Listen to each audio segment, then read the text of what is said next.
Olá! Vamos nos transportar para um momento crucial na história. Imaginem a cena. Estamos nas planícies de Moabe. Bem na nossa frente, uma geração inteira de israelitas, a um passo de finalmente herdar a terra prometida. Mas antes que eles deem esse passo, o líder deles, Moisés, já nos seus últimos dias, precisa ter certeza de que eles não vão repetir os mesmos erros do passado. Então, ele vai lembrá-los de tudo. A nossa análise de hoje nos leva direto ao coração do Antigo Testamento, no livro de Deuteronômio. Nós vamos mergulhar nos capítulos de 1 a 5. Para a gente entender bem a mensagem de Moisés, vamos seguir a lógica do próprio discurso dele. Primeiro, vamos encarar o passado em A Geração que Falhou. Depois, vamos ver como a jornada continuou em Jornada e Primeiras Conquistas. Na sequência, a gente entende o antídoto para o fracasso em O Apelo à Memória. E para fechar, vamos consolidar o futuro com a Aliança e os Mandamentos. Então, para preparar essa nova geração para o que vinha pela frente, Moisés os força a olhar para trás, a confrontar o passado. E ele começa, sem rodeios, com um fracasso monumental: a rebelião em Cádiz-Berneia. Essa é a grande pergunta que o primeiro capítulo responde. Pensem um pouco, eles estavam ali, na beira da conquista, a um passinho da promessa. O que foi que deu tão errado? A resposta é, ao mesmo tempo simples e muito trágica. Uma crise de fé que explodiu numa rebelião aberta contra Deus. O Senhor nos odeia, por isso nos trouxe do Egito para nos entregar nas mãos dos amorreus e destruir-nos. Observem a velocidade dessa queda. É impressionante. No primeiro dia, eles chegam na fronteira da Terra Prometida. No dia seguinte, os espiões voltam com aquele relatório assustador. E no terceiro dia, tudo desmorona. O medo vira rebeldia e a consequência, bem, ela é imediata e devastadora. Toda aquela geração foi condenada a vagar pelo deserto. 38, esse número representa os longos e duros anos de peregrinação no deserto. Foram 38 anos, o tempo exato que levou para que toda uma geração de guerreiros que se rebelou simplesmente desaparecesse. É um lembrete sombrio, mas muito poderoso, das consequências da desobediência.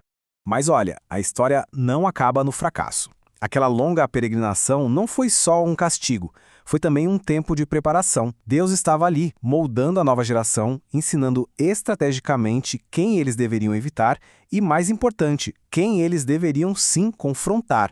A distinção nos comandos divinos aqui é fundamental. De um lado, a ordem era clara: não provoquem os descendentes de Esaú, os moabitas e os amonitas, que eram povos parentes. Do outro lado, o comando era direto: entrem em guerra contra Seom, rei dos amorreus, e Og, o rei de Bazã. E aqui a gente vê a primeira grande prova de fogo para essa nova geração: a batalha contra Seom, rei de Hesbom. O texto nos dá um detalhe fascinante.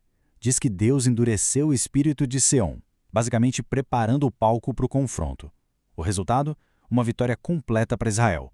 E logo depois veio o confronto com o temível Og, rei de Bazã. A narrativa aqui ganha ainda mais intensidade. 60 cidades fortificadas foram tomadas.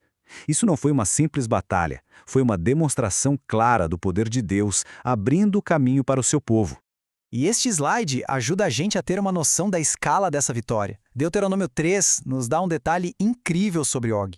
Ele era o último dos Refaíns, uma raça de gigantes. O reino dele era enorme, com 60 cidades fortificadas. E olha só o detalhe da cama dele, de ferro. Tinha mais de 4 metros de comprimento. Isso dá uma ideia do tamanho literal do obstáculo que Deus os ajudou a superar. Com a história de fracasso e vitória bem estabelecida, Moisés muda o foco para a grande lição teológica. O ponto central é este: o maior perigo para o futuro de Israel não é um exército inimigo, mas algo interno, o esquecimento.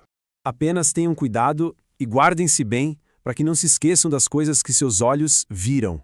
Moisés joga essa pergunta no ar para destacar algo único na relação entre Deus e Israel. Nenhum outro povo tinha um Deus tão próximo, tão acessível. Esquecer isso seria como trocar o extraordinário pelo comum, o Deus vivo por um ídolo morto. E aqui está o argumento central contra a idolatria, que vem direto da experiência no Monte Horebe. Vamos lembrar, Deus falou com eles do meio do fogo. Eles ouviram uma voz, mas não viram forma física nenhuma. A advertência, portanto, é lógica e direta. Criar qualquer imagem de Deus é ir contra a própria maneira como ele se revelou. A fé de Israel tinha que se basear no que ouviram, na palavra, e não em algo que pudessem ver ou fabricar. Agora, a gente chega ao clímax do discurso de Moisés. Ele não está só contando histórias do passado, não. Ele está, na verdade, renovando a aliança. E para fazer isso, ele reafirma as leis fundamentais para aquela geração que está prestes a entrar na Terra Prometida. Não foi com os nossos antepassados que o Senhor fez essa aliança, mas conosco, com todos nós que hoje estamos vivos aqui. Com essa frase, Moisés torna a aliança e a responsabilidade algo imediato, pessoal, para cada um ali presente. Vamos relembrar os mandamentos? 1. Não terás outros deuses além de mim. 2. Não farás para ti nenhum ídolo. 3. Não tomarás em vão o nome do Senhor. 4. Guardarás o dia de sábado para santificá-lo. E 5. Honra teu pai e tua mãe. Continuando. 6. Não matarás. 7. Não adulterarás.